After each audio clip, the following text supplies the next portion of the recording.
required, although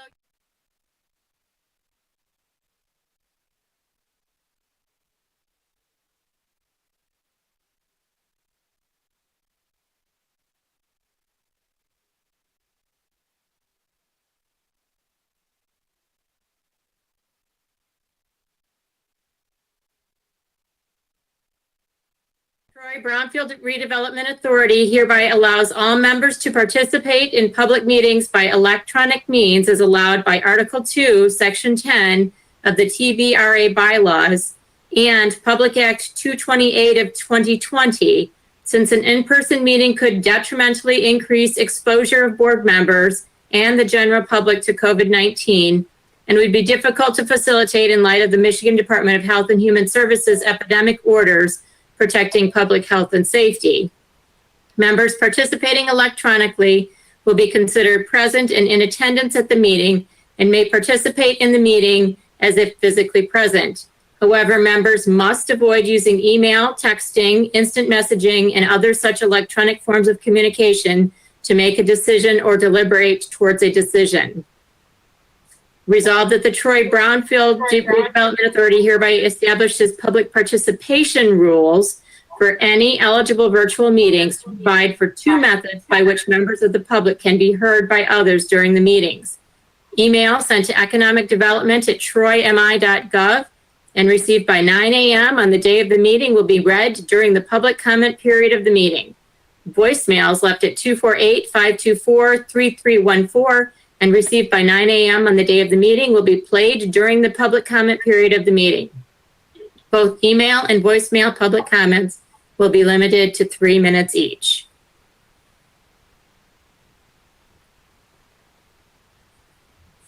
And so, Mr. Chair, if there's somebody who would be willing to move that resolution as read, that would be appropriate at this time. I make a motion to approve the resolution as read. This is Joe Vasallo. And does it need to be supported, Lori? Yes. I support. Okay. Thank you, Carolina. I believe that was Carolina. Moved and supported, moved by Joe, supported by Carolina. All those in favor say aye. Aye. Aye. Any opposed, say nay. And motion passes. And Mr. Chair, it is also important that there be a poll vote, a voice vote for all of them. So I think Mr. Lapin is prepared to read the roll. Mr. Yes. Latham. Chair Gottlieb, Yes. Chair Gottlieb, Yes. Carolina, Yes. Joe Vasallo, Yes. Rami Sweden, Yes. Rosemary Kornacki, are you on? I don't think so. Motion passes. Then, Mr. Chair, the next item would be the approval of the June 2nd, 2020 regular meeting minutes. So we need that moved by one of the members. Yes. I move for approval of the June 2nd minutes. Joe Vasallo. And supported by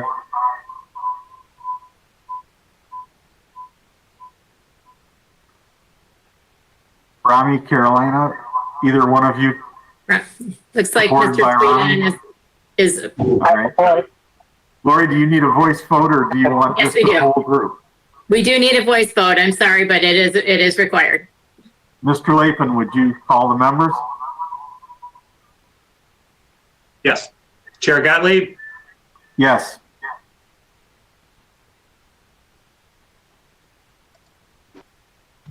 Carolina Noguez Ortiz, Yes. Rami Sweden, Yes. Joe Vasallo, Yes. and Rosemary Kornacki, I don't believe is on. Motion passes. The next item, Mr. Chair, is old business, the status of the approved Brownfield redevelopment plans. And Mr. Lapin is actually prepared to give this report. Mr. Lapin. Yes. So the pandemic, I think, has impacted time schedules for some of the projects that we have previously approved. So, which is not exactly a surprise, but I think some of the developers are kind of looking at their plans and trying to think of other ways of doing things and maybe modifying some plans. So specifically for the Harrison Poolside Troy, the developer is looking at revising the site plan and revising the plan and with some of the construction materials and construction processes that they'll be using. He plans to resubmit for approval for those changes at some point. However, he has been delayed in doing that. So that's kind of in a waiting pattern right now until we get some more information in terms of what kind of revisions he is looking at for that site, which, as you recall, is next door to the Michigan Design Center and entailed the building of an apartment complex on an old dump site, the old Birmingham dump site. So we'll see what kind of changes that he is looking at when that comes in.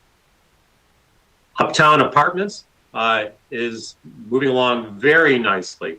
The structure is up, if you haven't been by there, which is directly behind the MJR movie theaters, 362 units over there. They are taking reservations. They are in active lease mode right now.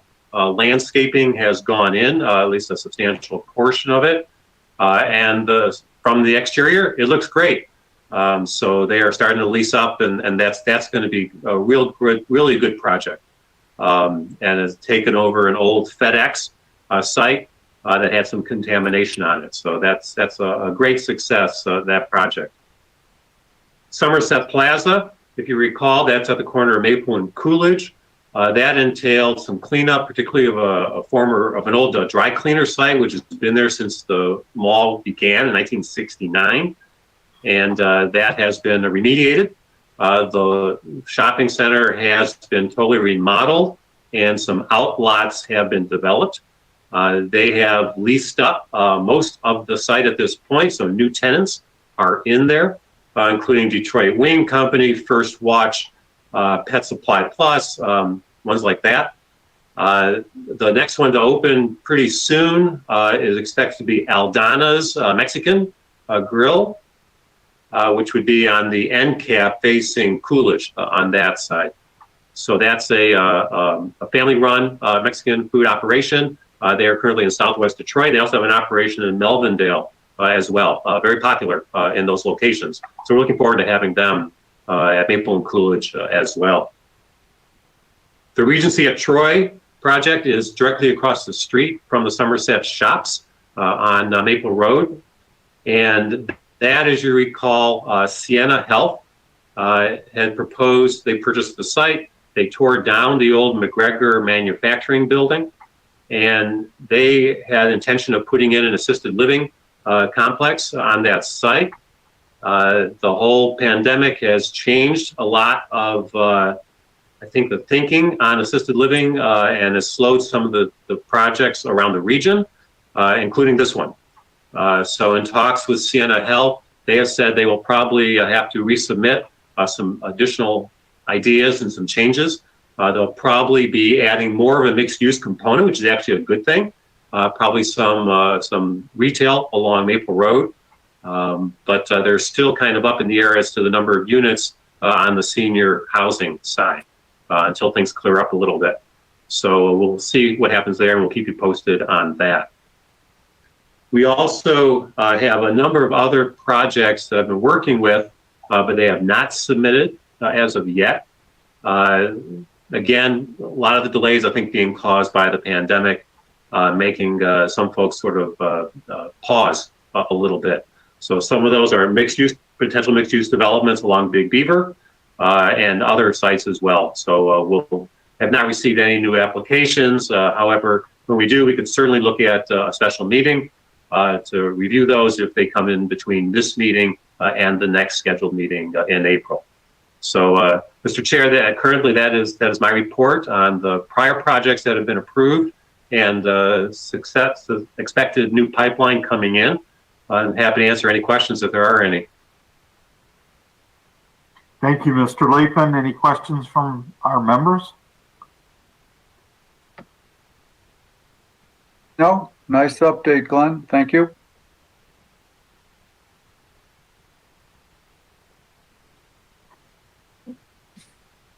Okay, if there's no questions, we'll move on to new business. And I didn't see, go ahead, Lori. And Mr. Chair, the only item, and actually thank you for all meeting today. One of the things that you have to do is to approve the meeting schedule for next year. And so the proposed dates are April 20th of 2021 and October 19th of 2021. Those are the regular business meetings that are proposed. Obviously, this board knows that if a special meeting is required, if we have a plan that's coming in, we certainly can facilitate that as well. But we would request that you approve the meetings of April 20th, 2021 and October 19th of 2021. So do you make a motion? I'll make a motion to approve the meetings as of April 20th of 21 and October 19th of 2021. Moved by Joseph, supported by? I'll support. Thank you, Carolina. Supported by Carolina. Mr. Latham, will you give us a roll call? Yes. Chair Gottlieb, Yes. Carolina Noguez Ortiz, Yes. Rami Sweden,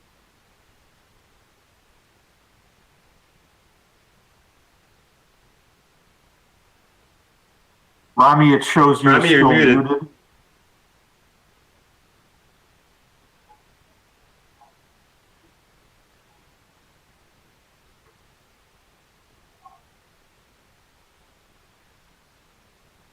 Rami? Let's move to Joe Vasello right now. Yes, approve. And Rosemary Kornacki is not on the line.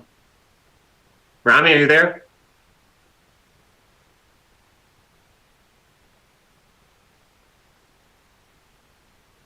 There is a quorum without Mr. Sweden if he's not on the line at this moment. So then, motion's approved for the meeting schedule. Motion passes. Is the board at its current capacity? Are we where we want to be membership wise? Not really. There's room for others. And the mayor is looking at potentially appointing additional. I had someone call me and ask, Mafuser was the name, and I said I would bring that to this group. So for what it's worth, They would be more than welcome to submit an application. That can be found on the website. okay, I'll communicate that as such. Glenn, just so you know, you do cut in and out quite a bit. Is it possible at all that we might consider a platform like Zoom?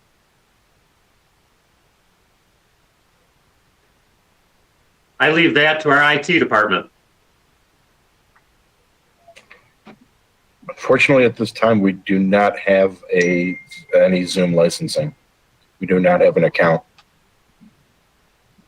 But I will definitely run that to the IT director as feedback. And just as are you done? Yeah.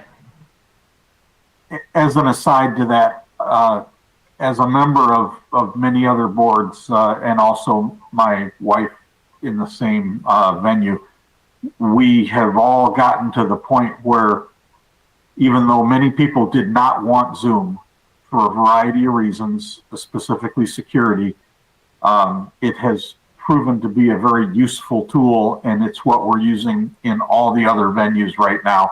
With as much trouble as I personally just had getting in and trying to listen to the fellow board members, if I could, one, highly encourage it, and two, if it were an option and cost was a factor, I'm pretty sure I could find a license to use as long as it didn't violate some city prescription. So if we could either, in the strongest sense, request it, if not, if that's not an option, if we could get permission to utilize someone else's that I'm pretty confident I have, I would like to get that out there to the powers that be, if it's possible. That's all. So now, go ahead, Laurie. Well, it's very possible that as of April, our next meeting, it's very possible that we'll actually be live and in person. So that again remains to be seen. That is the hope, though. Thank you. All right. Well, I think we'd like to go to board member comment. I'm going to move to Carolina. Thank you. I don't have a comment at this time. Thank you. Joseph? Nope, thank you. Rami?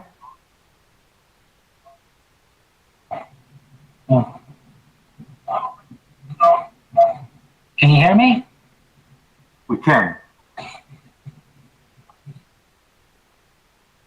Now we cannot. Can you hear me? Now we can. No. No comment. Okay. And any other comments by any of the city administration? Lori, since we can hear Rami now, could he go back and vote on that last one or no? If he is able to, yes, he can. He can provide his voice vote. Obviously, it was due to technical difficulties that caused a little bit of a hiccup. So if he is on and wanted to provide his vote as to the meeting dates for next year, he could do that. Okay. Can I hear it? I think I missed it. Yes. Yes. I want to make sure you are in support of the meeting schedule for 2021. I'm in support. Thank you. All right. And as far as the chair having a And comment. Mr. Chair, I'm sorry, Glenn, go ahead. Mr. Chair, I was just going to say regarding public comment, I have not received any public comment, either by phone or email. And as chair, I just want to thank all the members for participation in a challenging environment. I really appreciate everybody's patience and cooperation. And hopefully we can either be in person or have opportunity to use a platform that is more user-friendly. So if there's no other comments, I'm looking for someone to request an adjournment. Request adjournment. And we need a second for that, Lori, or no? You, as the chair, have the prerogative of just declaring the meeting adjourned. It's adjourned. We are done. Thank you all very much. Thank you.